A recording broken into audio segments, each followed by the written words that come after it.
How you doing, YouTube? Matt with Massive Beer Reviews, back with a little bit of barley wine time. A little bit of a lifetime, because, as we all know, barley wine is life, in the form of Russian Duck Brewing's barley wines. What do we have here? We have two barley wines, similarly shaped bottles, but slightly different kind of coloration and stuff like that. The story is, this is kind of their anniversary beer this year. I believe it was their 5th year anniversary, and they brewed up a barley wine and threw it in some Kentucky bourbon barrels. And then they decided to split them and put them into two other barrels. One was a honey bourbon barrel, and one was a maple bourbon barrel. And that's where you get these two. So you have bless the corners, burn the devil out. So it's kind of a little, good versus evil kind of thing going on here. A little bit of darkness versus the light. I don't know what's going on. But we're going to review it, and I'm going to talk about it. And there you go. Russian Duck. If you've watched any of my reviews, you know I'm a big fan. I like what they do, because one thing they do is pretty much everything. You can get everything from a small little lager to a big barley wine to a hazy IPA to a Kolsch or a English mild or whatever. They do every style essentially, so that really tickles my fancy. As far as what these bottles have to offer, it says Bless the Corners, a Russian Duck Brewery, done and done, I believe. Oh no, on the side here we said barley wine, double barrel aged in honey bourbon, 15.9% alcohol by volume, so she's a chugger. And over here we have Burn the Devil Out. On the side it says here, a barley wine, double barrel aged in maple bourbon, 15.9. So both same ABV. Label-wise, I like it because they're plain paper labels. The only difference is color, obviously letters, and the wax up here, obviously. Honey, so you get the little yellow wax. So there you go. So we're going to try to do the dual pour here that I usually butcher pretty badly. We'll see what happens. I don't know where my bottle opener is. Kind of went somewhere. Ooh, I like that. I like when I can brute force through the wax and get them right out. That's always a bonus. Let's put it that way. So yeah, let's see what we got going on here. These beers are not available anymore. You're not going to be able to buy these. Their anniversary stuff. Actually, I don't know. I don't think they have these available at the brewery anymore. It wouldn't hurt to ask. Because these are about, give or take, about 3 months old. I kind of got them a while ago and just kind of been sitting on them. Brought them a couple shares. They never got opened, and today I was kind of in a barley wine mood. So here we go. Coloration-wise, they look almost identical. From head to color. Really, if I'm kind of sitting here nitpicking a little bit, maybe we got a little bit of dark, a little bit more dark over here, color-wise. That's about it. Same kind of carbonation. Again, you know what I mean? Gun to my head, maybe a slight bit more of carbonation over here. A little bit more sprightly. And this one seems a little bit kind of slower, but they're kind of nitpicking here as far as difference-wise. But they look pretty much essentially the same. So, yeah. Let's get a nose on her. Let's go with the honey first.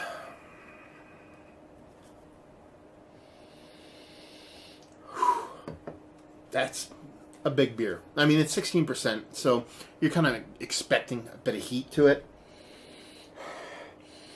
But I'm getting that rich raisinette kind of sugar daddy thing that I love so much already. You're only talking about 3 months old. Sure, it's double barrel aged, so it's spent a bunch of time in the barrel. But that in itself is impressive, because that's kind of where I like my kind of barley wines to kind of veer towards.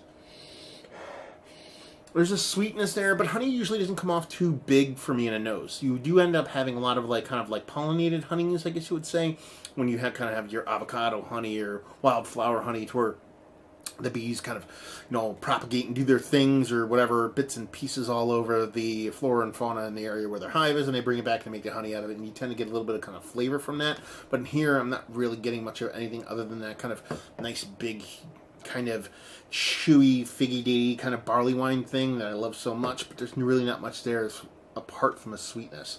It's barley wine. It's going to be sweet already. Does that come from the honey? I don't know. But usually I get a little bit of kind of a fatty, kind of buttery, fatty thing from honey.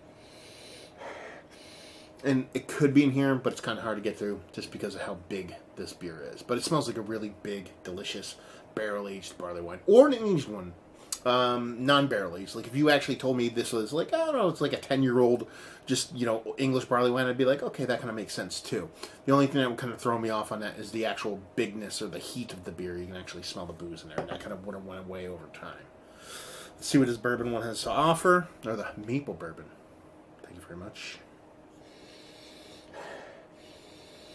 Much the same. Actually, maybe a slight bit less sweet. So, I mean, you're talking about the sweetness between honey and maple syrup. I don't know how that works in beer. Is one more of kind of gobbly up kind of sugar? Is one more kind of a fuel fermenter kind of sugar? I don't know, but this one definitely comes off a bit sweeter. I pointed at that one, not this one. This one comes off a bit sweeter. The one I'm actually smelling, a little bit less. There is a little bit more complexity to kind of sweetness, though. There's a bit more richness to it. It's not necessarily like a brown sugar kind of thing. It is kind of like that, not necessarily maple vibe, but there's a little bit more, I don't know, sugar daddy to it, for the lack of a better term. And maybe a bit less heat, to be honest with you.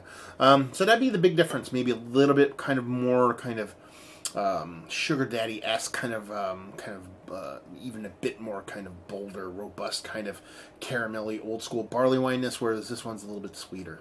It's a little bit denser maybe over here. I don't know. We'll see. But they're very similar beers as they sit right now. So let's dive in. Honey first.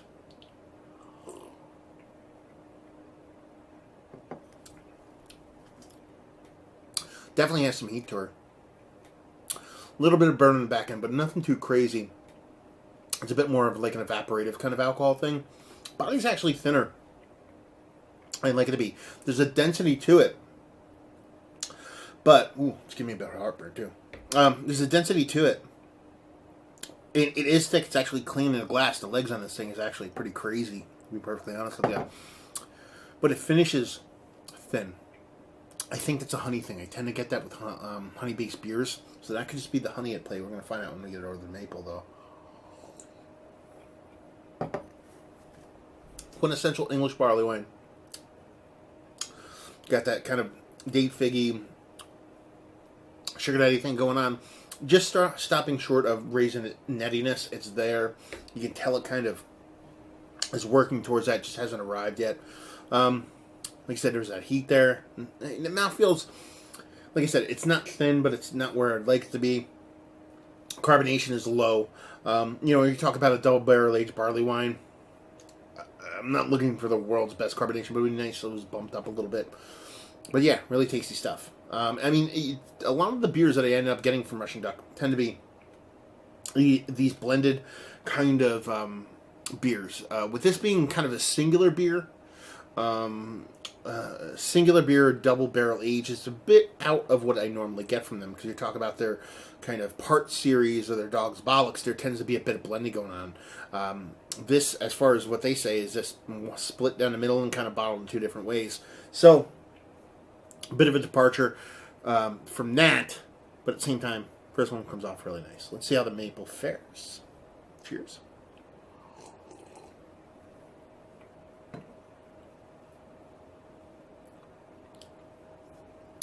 Actually seems like it's a little bit boozier, believe it or not. I thought there was going to be a little bit less heat on here. But it comes off a tad bit boozier. Not as sweet. Mouth feels much the same. Maybe a dense thicker. But I'm having a really hard time kind of separating them. They do taste like slightly different versions of the same beer. That kind of makes sense based off what beers they are and how they're made and how they're presented. But you almost want a bit more of a honey vibe, a bit more of a braggot kind of thing going on over here. You definitely want that maple to shine over here. And while after I let it kind of wash away and let it sit, I'm definitely getting a bit more maple vibes, or kind of maple coating my mouth. It doesn't really hit you that much in the beer itself.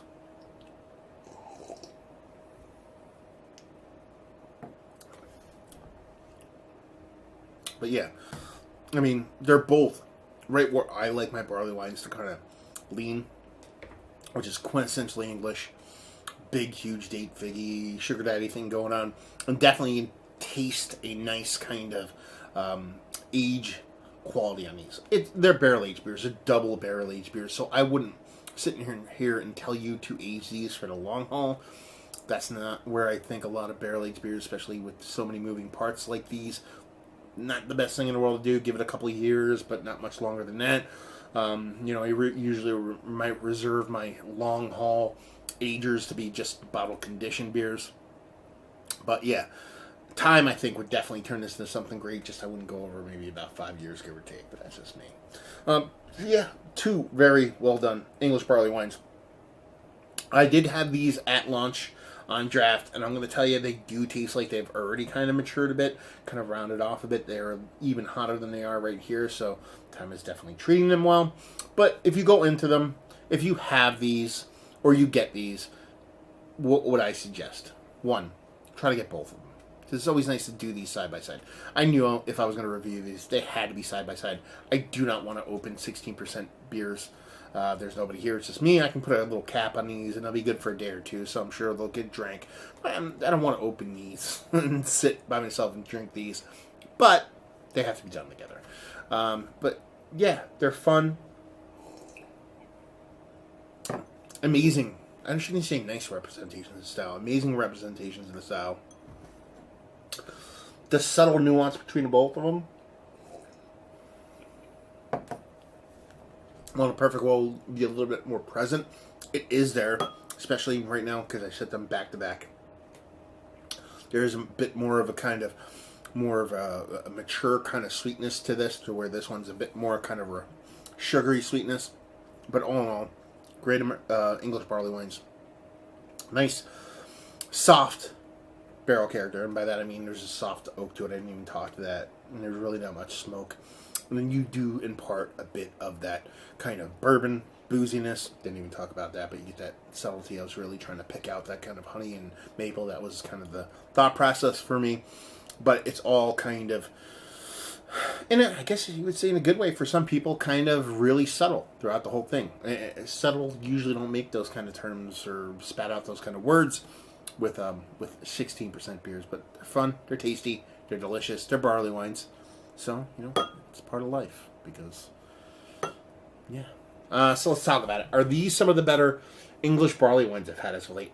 Honestly, they're in the conversation. I know this comes off like I'm not overly ecstatic or not super kind of amazed by them, but I went into these with very high expectations. I know I should go into each and every beer with kind of a flat kind of like, okay, let's see where this beer goes from there, but I'm a human, so it's hard for me to do that, but they're really well done, really tasty. I mean, Russian Duck, they definitely have their bigger beers, their imperial stouts, their blended beers, their barley wines on lock, especially for that old school kind of English style, not hop forward driven stuff. So they're in that line. So if you like that, you'll dig these.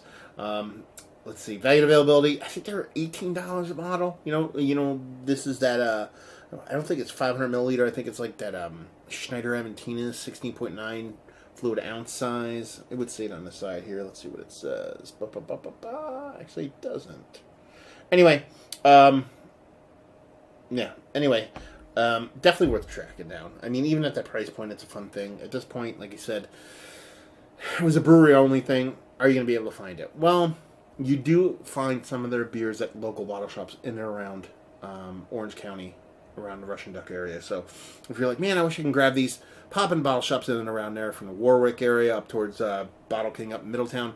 You never know. You might find these on the shelves, because I've seen various different kind of brewery-only offerings from Russian Duck in bottle shops. And leave you with, if you like, what we like these. If you like English barley wines, if you like the barley wines that I typically like, which are, your Thomas Hardy, your Old Stock, your J.W. Lee's, those kind of things. This isn't similar to those, but it's similar enough to give you that old school, the Sugar Daddy thing, the Raisin Eddy thing that I love so much. If you like those kind of flavors and beers, you'll love these. Even though it hasn't reached that Raisin Eddy level yet, it'll get there. And if you have it now, you still like it, because it kind of flirts with that, which is kind of fun. So there you go. Another review in the books. Super long one. It's 2 beers. Split it in half. Whatever that is. I don't know. Anyway, 2 reviews in the books. Hopefully you guys enjoyed it. If you didn't, anywhere in between, down there, words and stuff. Social media, Massive Beers, all those things. Just type it in there and find me. Same stuff. And there you go. So hopefully you guys enjoyed the review. Hopefully you enjoyed a nice barley wine right now. And hopefully see you next time. Cheers.